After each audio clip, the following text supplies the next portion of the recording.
All right, we're going to talk some NFL on Prime Sports Network, and we're bringing back one of our oldies but goodies, one of our NFL analysts and part-time Rutgers analysts, Ryan Dunleavy from the New York Post. Ryan, good to talk to you again. What's up, Greg? How are you? Isn't this a fun time to? I mean, who would have thought it? We're in December. How long has it been since you've been covering the Jets and the Giants? That both teams are in playoff contention. Never. I started covering them. I started covering the NFL in 2018. So has neither team has been a factor. They've tied for the worst record from 18 to 21. So no, neither. This is a total first for me as an NFL writer. Obviously, as a fan, I've seen it for a long time, but no, this is for as an NFL reporter. This is the first time I've seen either team matter, and they both matter at the same time. Yeah, a lot going on, and really, it's going to get pretty crazy over the next several weeks as the playoff crunch, tightens up. That's why we wanted to get you on before it gets even more interesting, because there's a lot to talk about, and of course, not just from the New York teams. But let's take a look around the playoff picture. First of all, in the AFC, and it's right now, it still looks like it's a battle for the final spot between the Patriots, Jets, and Chargers. But Miami's loss yesterday has kind of, and their schedule is not so easy the rest of the way. So they're not out of the woods either. No, I mean I think they're the best team, which gives them an advantage. Uh, they have the most talent, but they have a one game at least or more advantage on the other teams, 8-5 versus 7-6. So they're in the driver's seat. But no, they're certainly not. They're certainly not clinched. I mean, LA wins crazy games and loses crazy games. Yeah. They lose games they shouldn't, win games they shouldn't all the time. That was really a season saving win. Right now, I look at it and I say that the Chargers and the Dolphins, the two teams that are there, are the two best teams. So they're the two teams I would pick. But I certainly wouldn't sleep on the Jets. I think the Patriots are not of that caliber. And really, it comes down to for the Jets, if you won one, not just both, just one of the games against the Patriots, they wouldn't even be in the picture, and you'd be in a much better spot. Yeah, the Patriots have the toughest schedule the rest of the way out of those teams because because Vegas, I think might be. Well, I'd put Vegas on par with the Dolphins playing maybe Aaron Rodgers and the Packers at home. Because the Raiders are, you never know what you're going to get from the Raiders. They always play close games, and whether you're going to beat them or not, the fact is it's going to be close.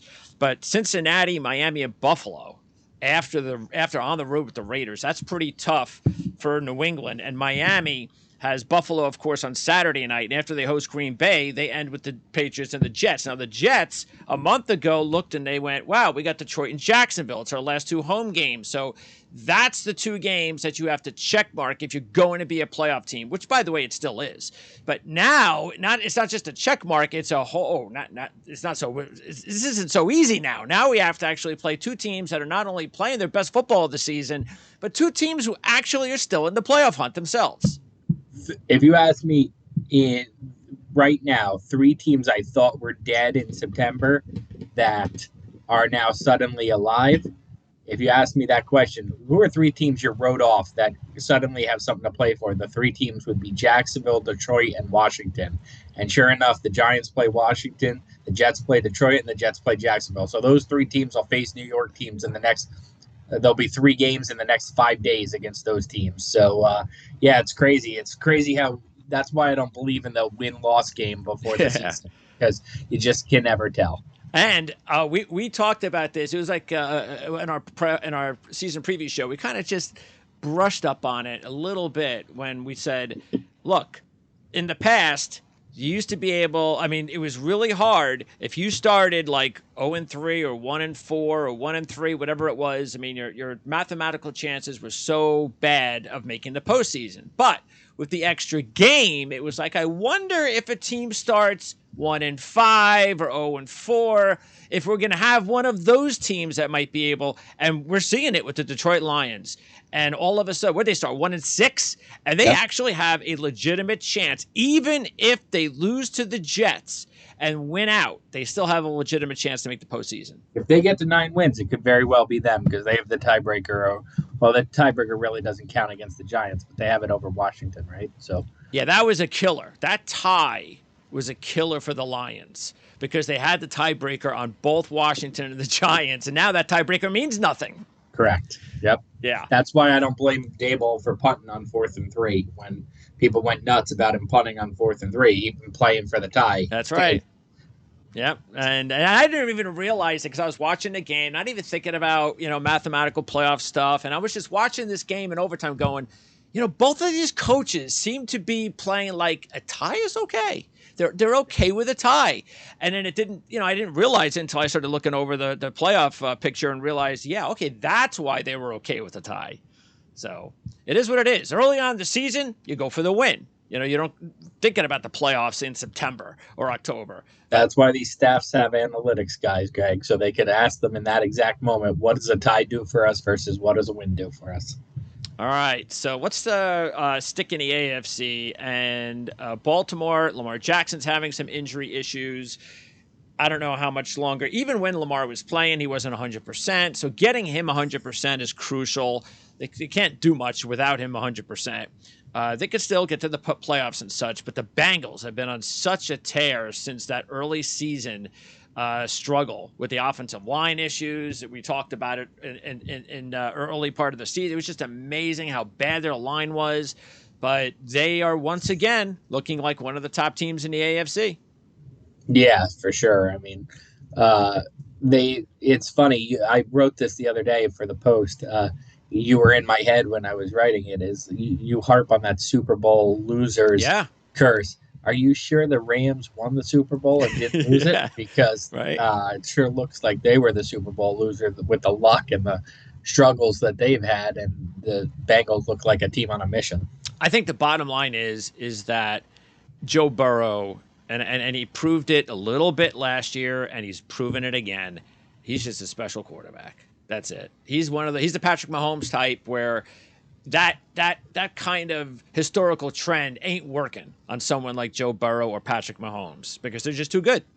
So, what about the AFC South? Do you believe that it should be eliminated? Yes. What do you mean should be? Oh, the whole division. Just eliminate it. All right. Well, do you think Jacksonville has a chance to catch Tennessee because they play last game of the season? Sure. Yeah. I mean, do you believe they have a good chance? Would you good chance? No. I mean, they're what? They're two back right now. They have to stay. They have to in the next 3 games. They have to make up 1 game before they play each other that final game. So what? No, they have to make up 2 games, right? Well, I don't know what. Again, once you get to a tiebreaker situation, because early on this season, they played. So they're 2 back. They're 2 back with 4 not to early go. on this season. Actually, it just happened last week. Yeah, they're 2 back with 4 to go. And Jacksonville's got the tiebreaker. So yeah. So basically, again, make up 1 game in 3 weeks, and they have a shot, a legitimate chance. It's right there. Last game of the season, win and you're in. Yeah, I guess when you put it that way, yes. I mean, they're headed in the right direction. Tennessee's headed in the wrong direction. But if you ask me to pick one, I'm gonna pick Tennessee. I'm gonna pick them to do what I always pick them to do: be the 4 seed, get in the playoffs and lose, and be a gift to whatever team is the 5 seed, basically. Yeah, because the schedule. If you're the Ravens or the Bengals of the 5 seed, you're licking your chops at playing Tennessee. Absolutely, everybody wants to play Tennessee in the first round. Because Jacksonville's schedule though pretty tough outside of the Houston road game. They got Dallas, of course, at home this week, and then they go to the Jets on Thursday night, of course, as you know, next week, which could be a huge game, especially if Jacksonville wins on Sunday, and then the last game against Tennessee. So, yeah, I would say no. I would say they have a chance. They have to win this week. Yeah, they have a chance, but I would pick Tennessee. Yeah, then the NFC South just implode that division too. Oh, unreal. Tennessee's got the Chargers in a huge game really for both teams. Then Tennessee's got Houston after that, but they end with Dallas and Jacksonville. So I think I read that no team in the AFC South or the NFC South, none of the 8 teams have a positive point differential. They've all been outscored on the season, which is just mind blowing. Actually, the only team that hasn't been outscored, but they are at even. Do you want to know who team that is? Of the 8 or of yes, the 4? Of the 8. Of the 8? The Saints? No, the Falcons. No. Who? Jacksonville. Wow. There you 294, 294. If you ask a lot of people around the NFL, they believe that stat matters a lot. So point differential, they're big believers in that evens out at the end of a season. So that could tell you that maybe Jacksonville does have some. Okay. Do you believe? All right. So what do you think right now? Chargers, Patriots, Jets. Who gets in? That's for one spot, right? That's for the final playoff spot. Because we're all assuming, and again, I'm saying you're Miami's giving the in. Bengals and you're giving the Bengals. Yes. Yeah. The Bengals and the Ravens in. I would say the Chargers get in. Okay. So Jets and Patriots on the outs. Yeah. Okay. We know, if you've listened to the show, you know that I love the way Brandon Staley coaches. So I just don't see him leaving it up to chance. He'll be going for 4th downs on his own 5-yard line if it means getting the playoffs. And Justin Herbert, for all his criticisms the last couple of weeks, looked as good as anybody's. Yeah. As good as he's ever looked last week. Look, this is, and I agree with you, because this is when everything's even. Who's the quarterback? Who's the quarterback? They got the best quarterback. And by the way, they also have the best schedule. After this week, they're at Indianapolis. Then they host the Rams. And then they end the season at Denver. Mm-hmm. Now, if the Chargers can't get to the postseason with a schedule like that, then Staley might have to look over his shoulder. So that is a playoff schedule. Even though last year we all thought the same thing when they went to Oakland, we lost that game, Las Vegas. All right, NFC, and so Giants. They've been on a big, nosedive. So Washington Giants, what do you think? Because the loser is probably in big trouble. Oh, yeah. I mean, look, this is as close to a win and in game as you can have that isn't weeks 18. I mean, this is for a game that's 3 weeks away from the end of the regular season. This is essentially a win and in. I think if you credit the different analytics sites, 538 or whatnot, the winner basically either team, the winner has an 80% chance of going to the playoffs. The loser has like a 30% chance to go to the playoffs. Look, I'd pick the Giants. For whatever reason, it's the one team Daniel Jones has a winning record against in his career. I like the matchup. When you put the two teams on the field, I like the matchup for the Giants. Saquon Barkley's historically run wild on Washington, especially in Washington. For whatever reason, whether it was the Judge era, the Shermer era, the McAdoo era, Coughlin era, this is one team the Giants have a lot of confidence against. And players always tell you confidence is everything. This is one team the Giants they see that uniform and they know they can win. So I'd pick the Giants. I know they're underdogs in the game. I actually thought Washington played the slightly better game at MetLife a couple weeks ago, but you don't have to worry about home field advantage in Washington. It's one of the worst home field advantages in the NFL. This isn't going to Seattle. I'm not giving the Commanders an advantage just for being home like I would Seattle or Green Bay. So no, I honestly I'd pick the Giants just based on the history of the matchup and what Daniel and Saquon have been able to do against this team, even with that great front they have. What about are you right now today then predicting the Giants will make it in the postseason? Yeah, I mean, I'm predicting that we're going to win that game. So yeah, I'm saying they'll get the 7th spot. Basically, that's what it comes down to, right? Is if they win this game, then they probably have to win one more, but even 8-1 might be able to get you the 7th seed in the NFC. I'd say yes. Right now, I'd have the Giants as the 7th seed. Yeah, Seattle's got the big game tomorrow night, because which you assume they're going to lose. So unless, who knows, because we don't know what's going on with Purdy. Of course. And so that's a big one. But then again, I mean, nobody thought that they'd win with Purdy, so anything could happen. That's how good they are. And after that, Seattle has to go to Kansas City, and then they host the Jets. So they've got 3 straight tough ones, and they've already lost 3 straight. The best schedule is the Lions. They have what do they have? The Packers, the Bears, and the Jets, right? And somebody else?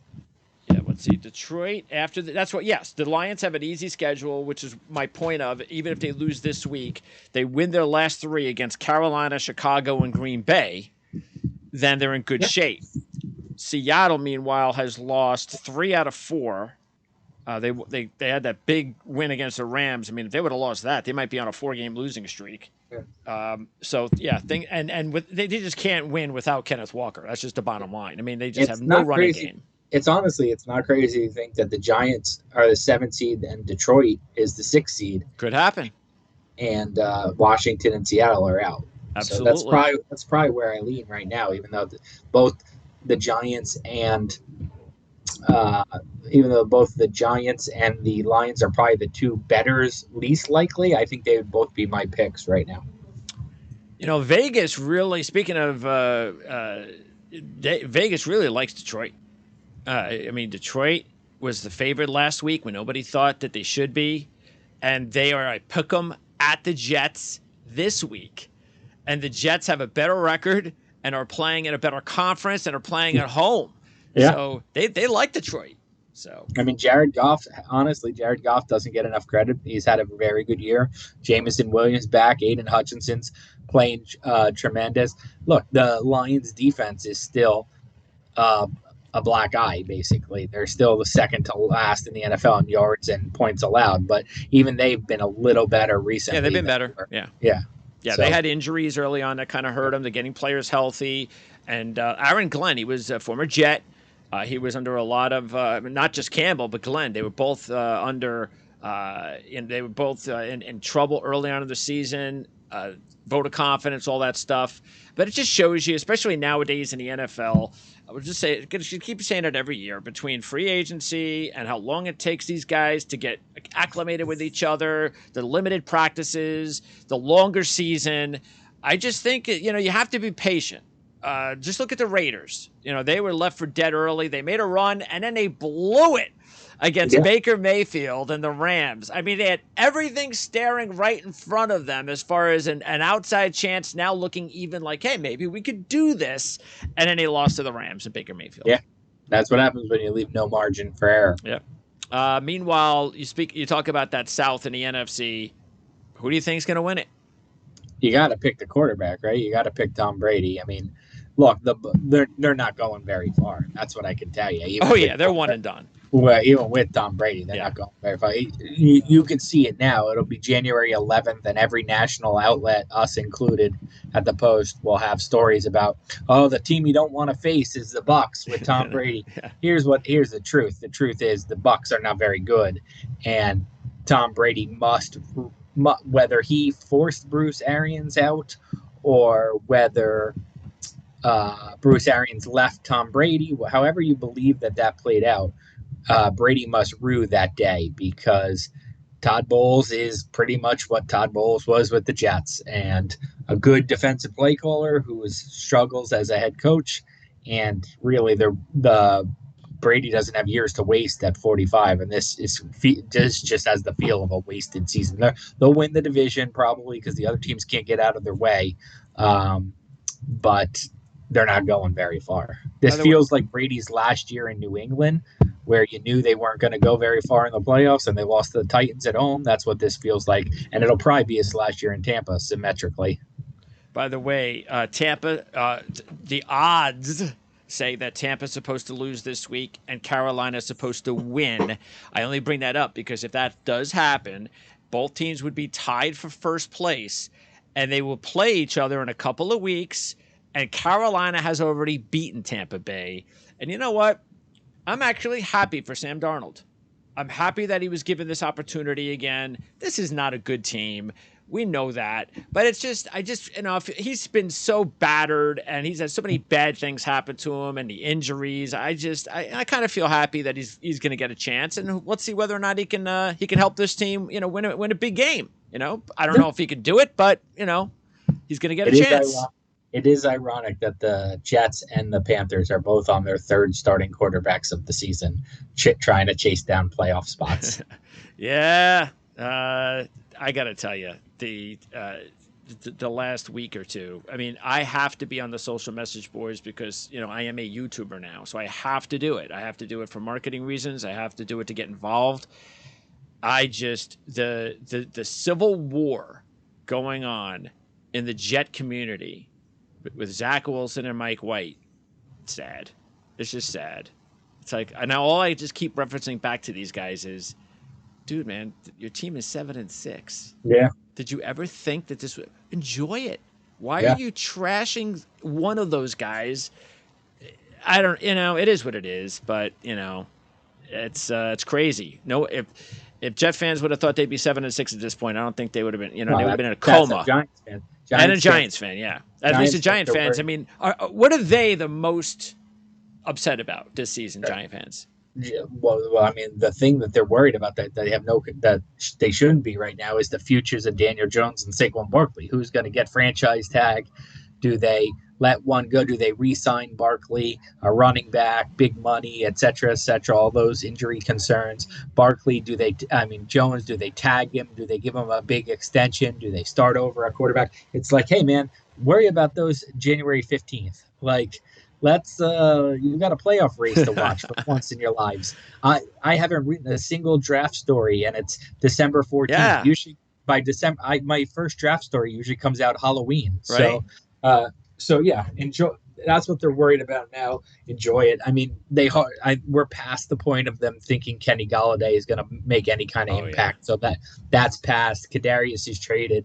So yeah, what they should worry about is these games. They have games that matter. That's right. That's the fun of it. If you had to pick a Super Bowl team right now, right at this very moment, what do you think? Super Bowl matchup? Chalk, like Eagles and Bills. Yeah, sure. Eagles Chiefs would probably be would probably be my most likely pick. But I hate doing that. Like I think I picked for you in the mid-season show we did. I think I did Minnesota and. I think I did Minnesota and Buffalo for your mid-season. If you want my sleeper pick, it's so hard to see anybody win in the AFC besides Buffalo or Kansas City. It's still think Cincinnati can do it. It's so hard. Right now, if you want my sleeper pick right now, I know they always fail. So right now, my sleeper pick would probably be Buffalo versus the Cowboys. Cowboys? Well... Throw it back to the 90s. That's in the NFC, it's not too much of a sleeper because the NFC is pretty bad. Yeah, but the Cowboys never win anything anymore. But winning, true. Yeah. Absolutely. So, for them to win a few playoff games, that would be... To win 3 playoff games. They haven't won. They've won 2 since 95. Yes, true. Yes. Look, it's still wide open. Even the Chargers are 35-1, and they could still go on a run. They have the talent. So, But whether or not they can put things together, they're one of the most injury-plagued teams, though. That catches up to the Giants too. I mean, the Giants, same kind of thing. Injury. You got to look this time of year at whose teams are mostly healthy, and that's another thing that goes to the Jaguars. Is all indications are if you don't follow this site, you should. It's called Man Games Lost. Man Games Lost. It tracks injury numbers, and the Jaguars are far and away, light years, the most healthy team in the NFL. Wow. So if you want another reason the Jaguars could put it together, you always look at health this time of year, and it's the Jaguars. All right. You left us with a very interesting site to check out. I'll do that. I have to add that to my list of really key, important stat and data sites that you all should have, because I agree. That's the thing. I was talking as I close out. I was talking to Jeff Risden, who covered Detroit, and he was talking about the injuries and so forth, and all the players that are starting to come back now. And yeah, you know why? Because they're in contention now. That's why they're coming back. Normally, those guys wouldn't come back. The laundry list would just keep increasing. That's what happens. These guys, they're not stupid. They're not going to ruin their bodies over a team that's got 3 wins, and they got to think about their future. So, but still, a lot of it is luck, and you have to be healthy, no question about it. All right, Ryan, thank you. Appreciate it as always. Can't wait to talk about the actual playoffs. That's when we'll do our playoff preview show. And if something comes up in the next few weeks, especially if there's a big game coming up in New York, the week before the playoffs, maybe we'll talk again. Yeah, that sounds good. I'm off. I'm actually this dungeon I'm in here right now is my office at the Jets facility. So off to the locker room now to ask questions. Awesome. We'll look out for it. Thanks, Ryan. Thanks.